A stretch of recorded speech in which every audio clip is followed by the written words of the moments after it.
Ladies and gentlemen, welcome back to another video.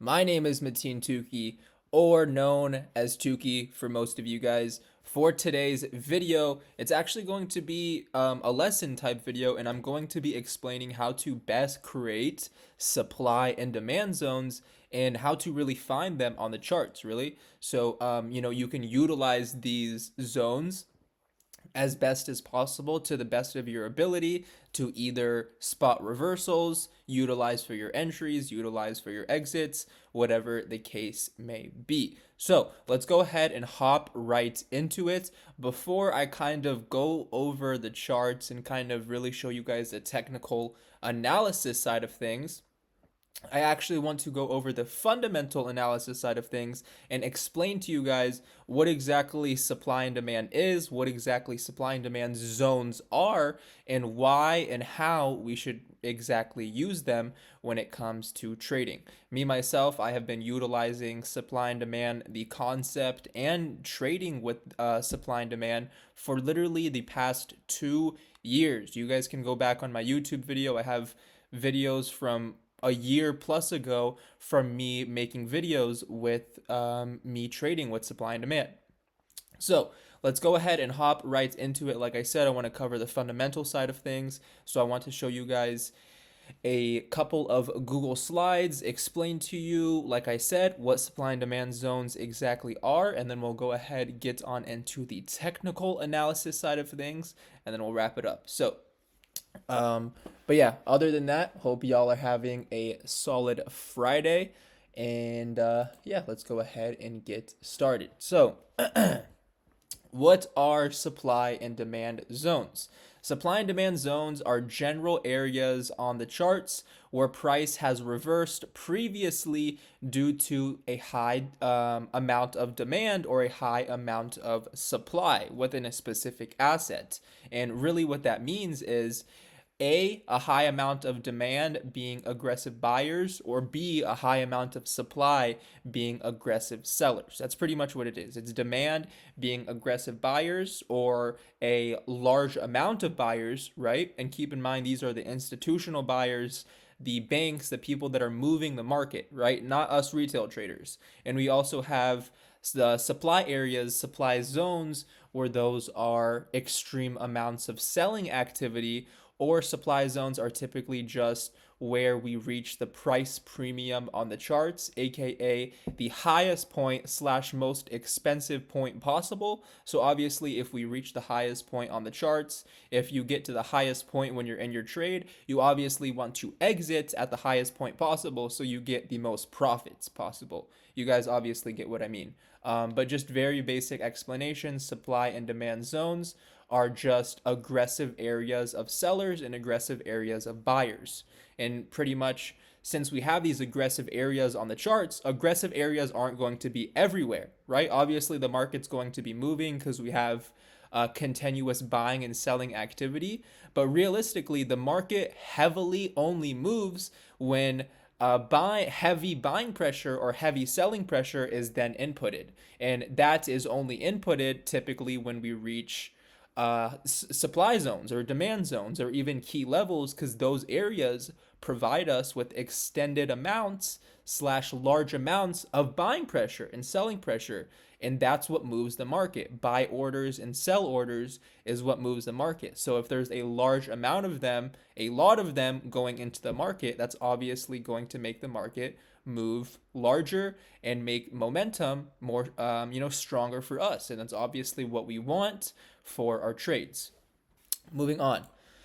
Demand zones, to be specific, demand zones are areas where large institutions or banks spot an asset as a valuable buy or a cheap price entry. This is why most of the time you're also going to see your demand zones like on the lowest point on the charts. If you don't really know what I'm talking about, I'll explain what I mean in a second. But this is why the banks, institutions, market makers, they want to utilize and buy price at the lowest point possible. So A, they can get a discount and buy as much as they can, and B, they can catch the whole move and make as much profits as they can, right? So these buyers will add slash accumulate to their assets in these certain demand zones. So obviously, if these buyers are adding slash accumulating just means they're um, continuously adding, continuously onboarding a bunch of buy orders. And like I was mentioning earlier, if a bunch of buy orders slash money is going into the market, you guessed what's going to happen. Large volume, large amount of momentum is then going to be inputted within the market. And that's obviously what we want to trade with. Moving on. Supply zones. Supply zones are areas, just like I mentioned earlier, where large institutions or banks see a specific asset as too expensive or reaching a price premium. I went over that earlier, but it's pretty self-explanatory. Supply zones are going to be the highest point on the charts rather than the demand zones being the lowest point on the charts, because the highest point is obviously the most expensive point, and you want to make sure that you are exiting and taking profits at the most expensive point so you don't miss out on any potential profits, right? Um, Obviously, market movers will start to take profits or offload and distribute their assets at the price premium, aka supply zone. So, what that really means is the market movers, obviously, since they have such large positions, literally multi-million-dollar positions, whenever they sell or whenever they buy, that's going to cause some type of activity. So if a bunch of them are all selling and selling large amounts in one area, which is going to be our supply zone, that gives us the confirmation, an idea that price is likely to reverse and reverse to the downside, right? Because selling activity is starting to be inputted. So that's one thing to keep in mind as well. So that would really just be a quick breakdown on demand and supply zone, and then just quick overview on these two slides.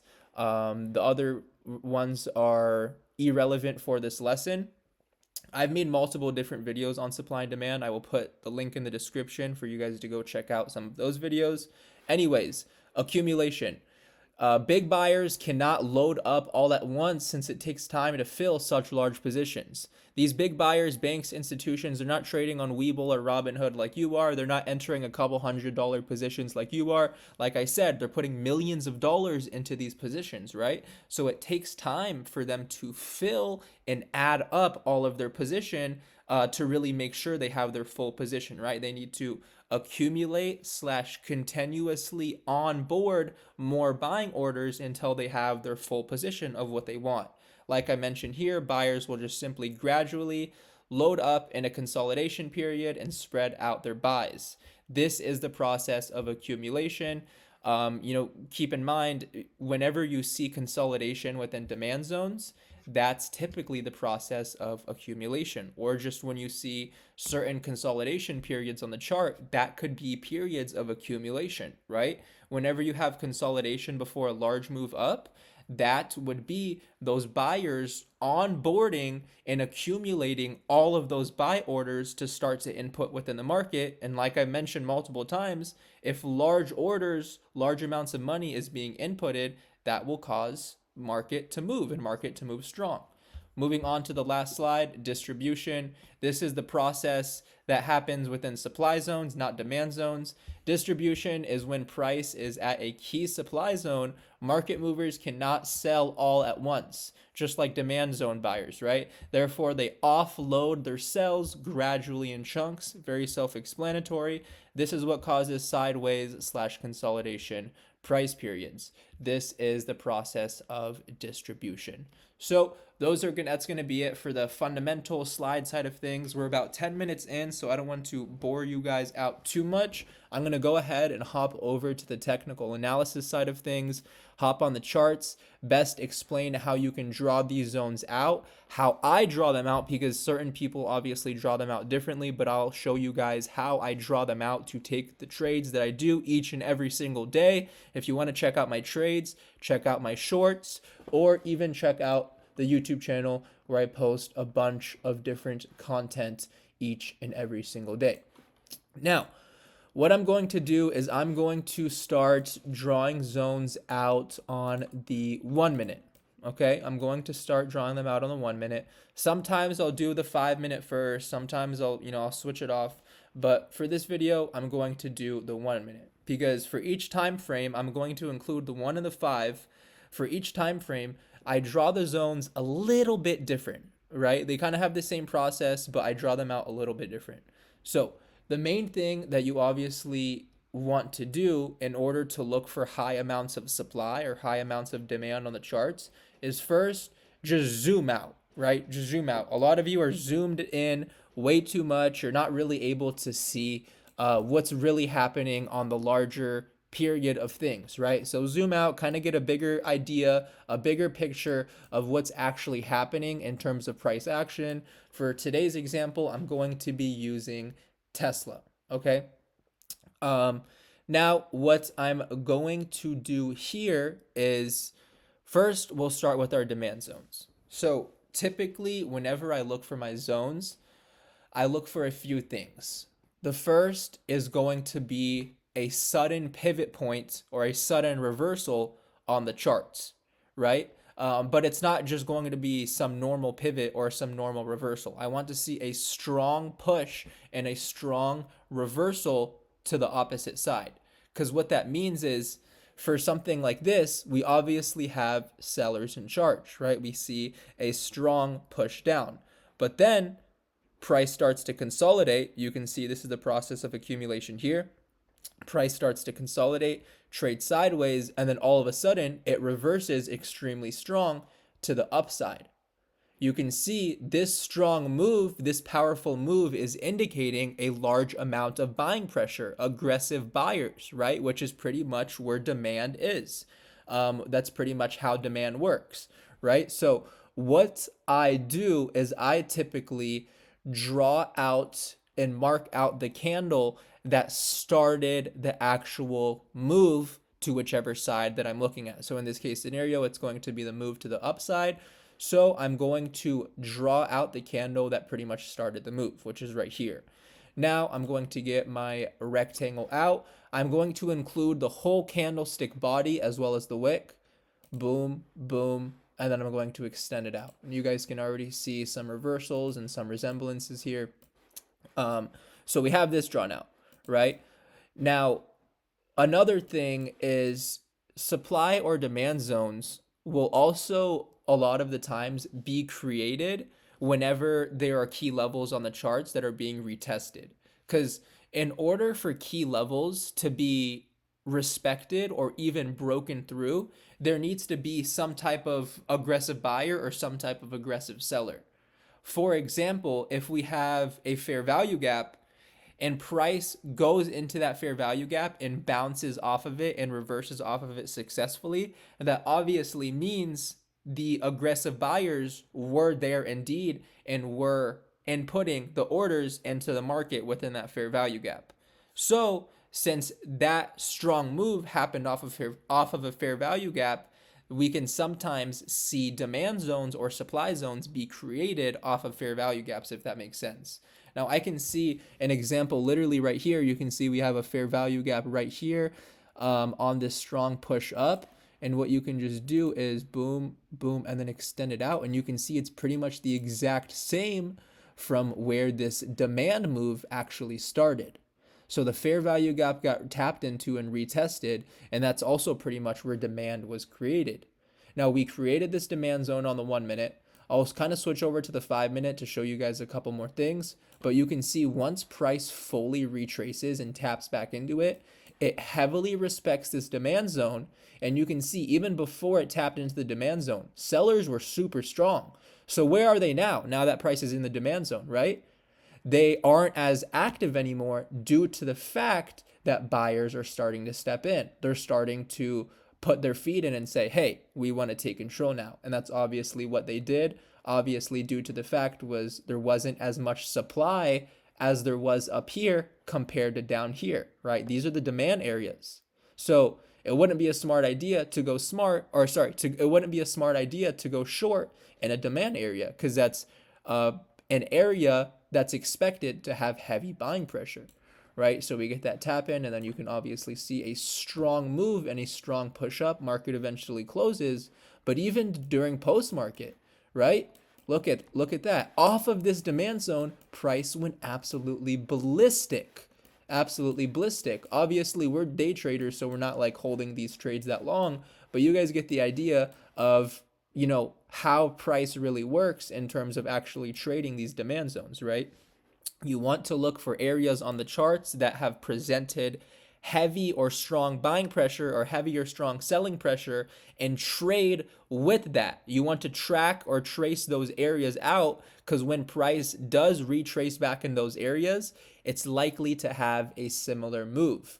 Also, due to the fact that inside these demand zones, inside these areas, there are unfilled orders resting that need to be filled, right? And in order for the market makers to move price to where they want it to, those orders need to be filled. They need to fill those orders. So if there are a large amount of orders laying in one area too, and those areas are all, or sorry, and those orders are all getting filled within one area, what do you think is going to happen? A strong move is going to be presented from that area because a large amount of orders, aka a large amount of money, is being inputted within one price range. And that price range is either A, our supply zone, or B, our demand zone, right? So you guys get what I mean. And then you can see, let me see. And then switching to the 5 minute. Okay, perfect. Now, what I do for the 5 minute, I know I said I do it a bit differently. Now, what exactly I mean by that is I do the exact same, like in terms of looking for a large move, looking for a strong reversal, pivot point, looking for just any type of strong push to either side, right? So in this case scenario, we see a strong move to the upside, which obviously indicates aggressive buyers. So we want to trace this area out.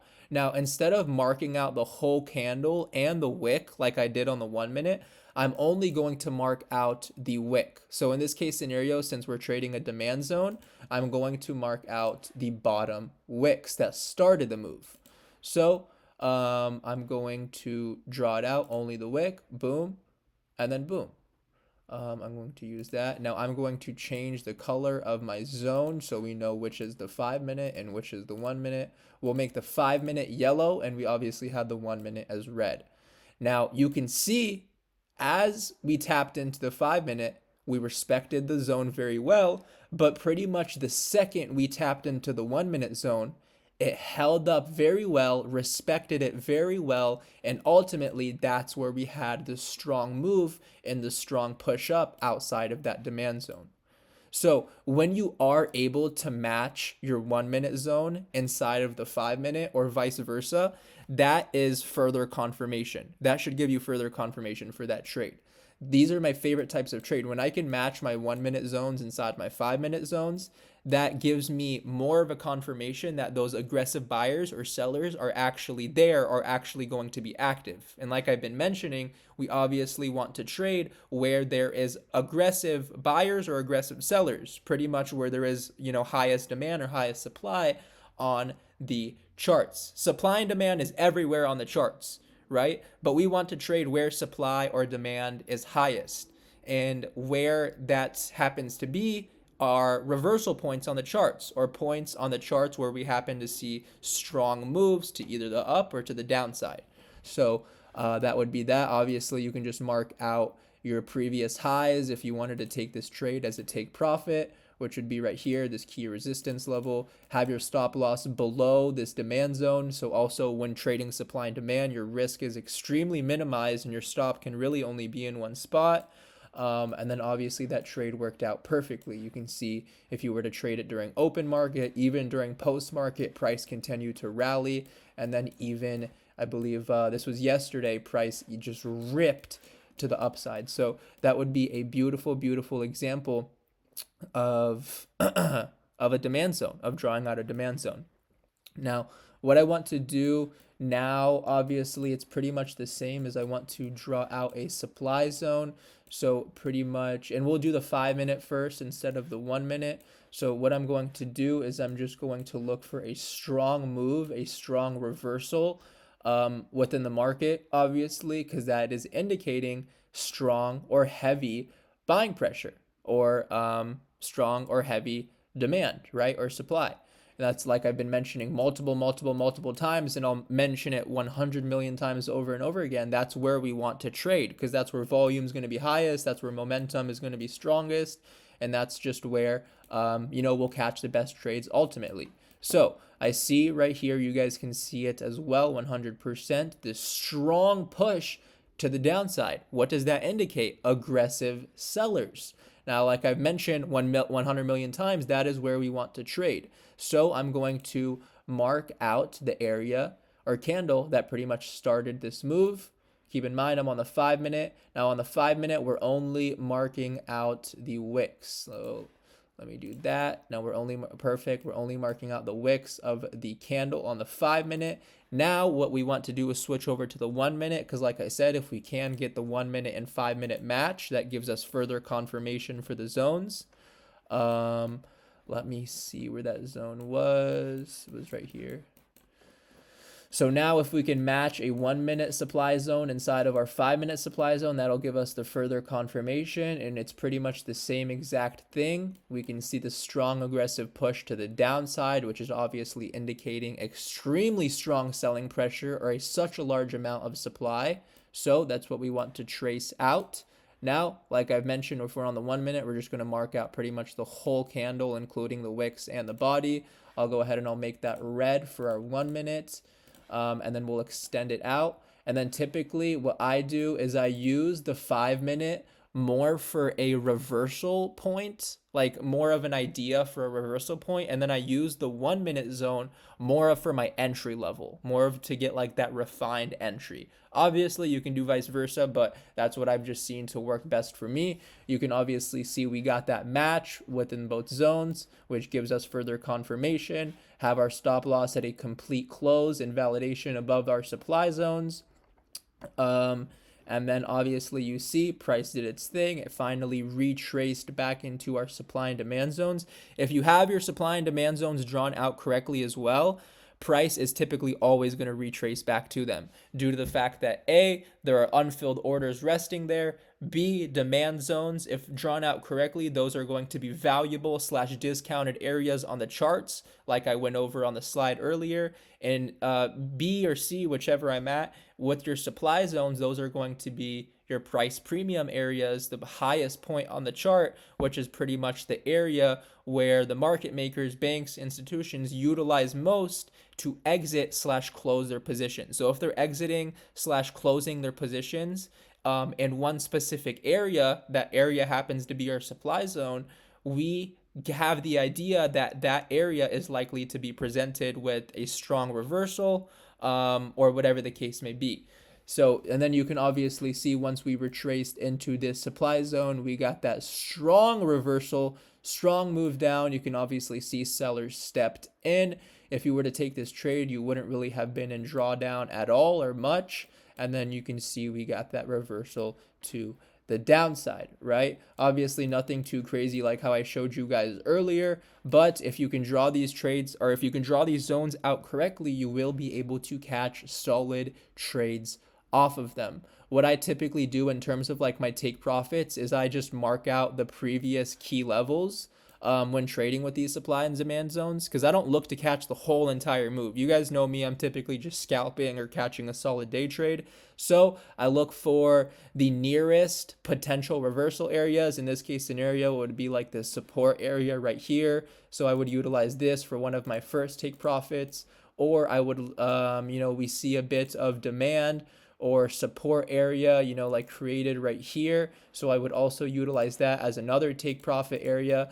I really just, for my take profits, I just put them on spots on the charts where I am expecting some type of reversal, obviously, so I can protect my position as much as possible and secure profits at the highest point possible before my position, does reverse on me, if it does. Because I do know, and you guys all need to know as well, that the market isn't always going to be continuously moving in the direction that you want it to. So that's why taking profits, trimming, and having ideal profit targets are always going to be very, very important.